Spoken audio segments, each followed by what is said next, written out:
Cordial saludo, apreciado tutor Jaime Jorge Ríos, compañeros.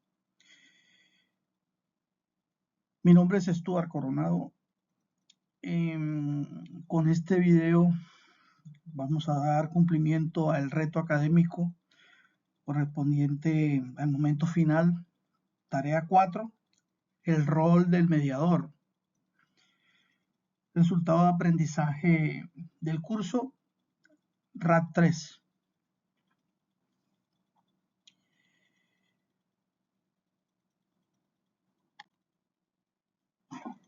Iniciamos clarificando un paradigma fundamental. Según el autor Martín Moreno, el conflicto no es equivalente a la violencia. El conflicto constituye una contraposición natural de intereses y una fuerza motriz indispensable para el cambio social. La violencia, por el contrario, representa el fracaso rotundo de la gestión del conflicto, destruyendo el tejido social en lugar de transformarlo. Tenemos palabras claves o frases claves que es propio de la vida en sociedad. El conflicto, que no es igual a violencia, no es algo negativo por sí mismo, y lo destructivo no es el conflicto, sino la gestión que demos del mismo. Eso sí puede ser contraproducente en el modelo de manejo de conflictos. En esta otra diapositiva, pues vemos qué tan conveniente o inconveniente o positivo o negativo resultaría ser el conflicto. Bajo esta premisa, pues determinamos que el conflicto puede ser conveniente y funcional cuando se estimula la deliberación y el pensamiento crítico. Sin embargo, se toma inconveniente y se torna disfuncional cuando las dinámicas de comunicación se rompen, dando paso a la elusión, a la represión o al escalonamiento agresivo, lo que cronifica la problemática en la comunidad. ¿Qué tanta diferencia existe o qué tanta concordancia existe entre lo que es el arbitraje y la mediación? Pues es imperativo ser conscientes de una diferenciación entre los mecanismos alternativos de mediación y de solución de conflictos con los que nosotros contamos. El arbitraje está representado por la investidura de un tercero que a todas luces nos deslumbra con un aura de autoridad. Este dicta un laudo vinculante y restándole autonomía a las partes que están comprometidas dentro del conflicto.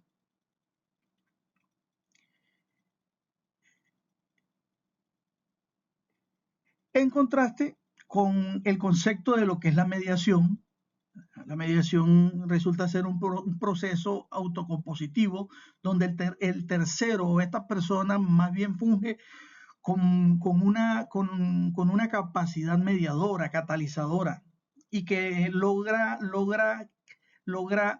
vender a los que están comprometidos en este conflicto la apertura de canales de comunicación para que los propios actores construyan un acuerdo simétrico.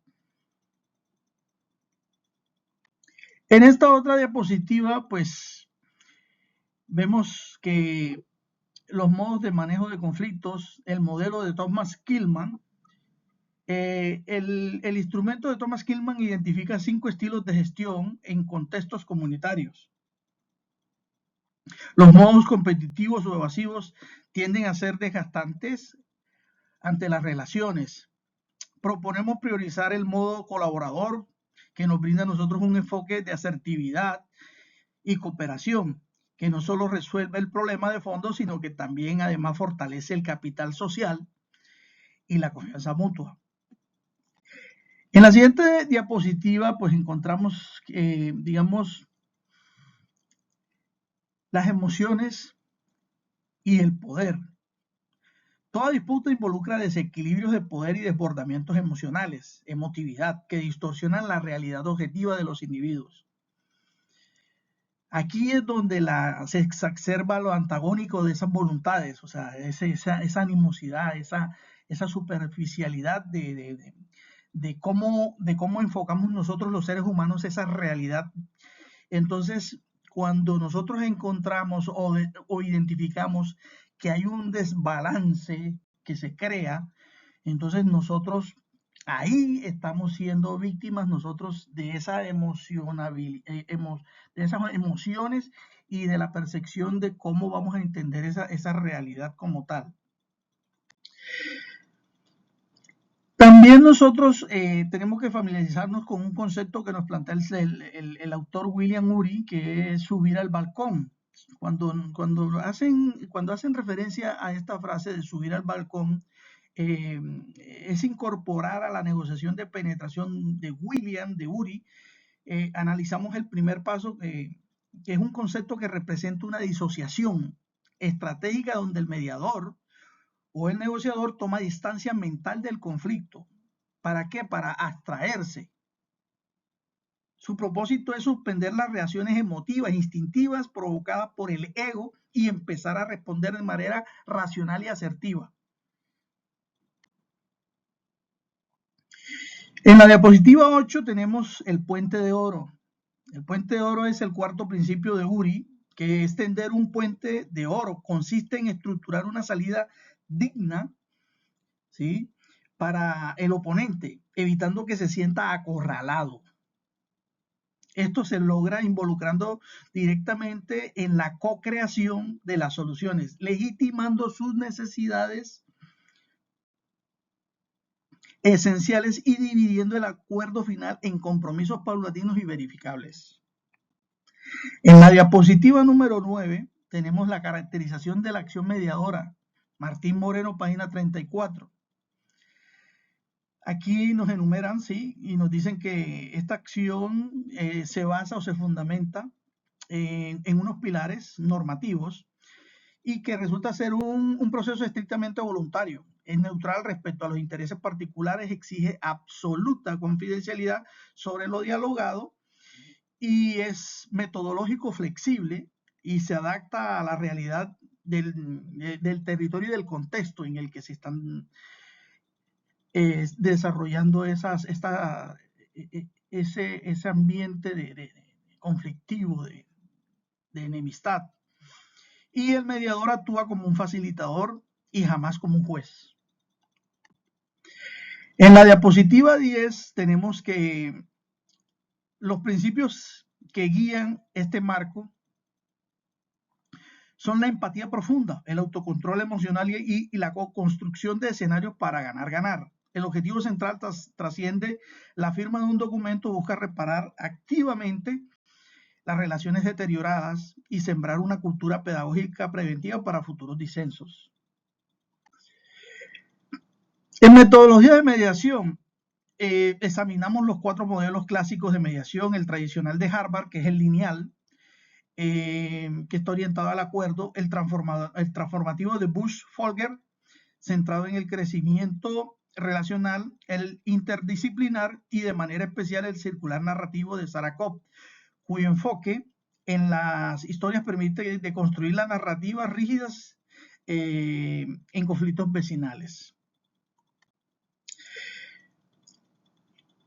El buen mediador es un perfil idóneo que requiere competencias claves, imparcialidad estricta, paciencia, metodología, empatía, creatividad para el desbloqueo de posturas y asertividad comunicativa impecable. Importante, la escucha activa.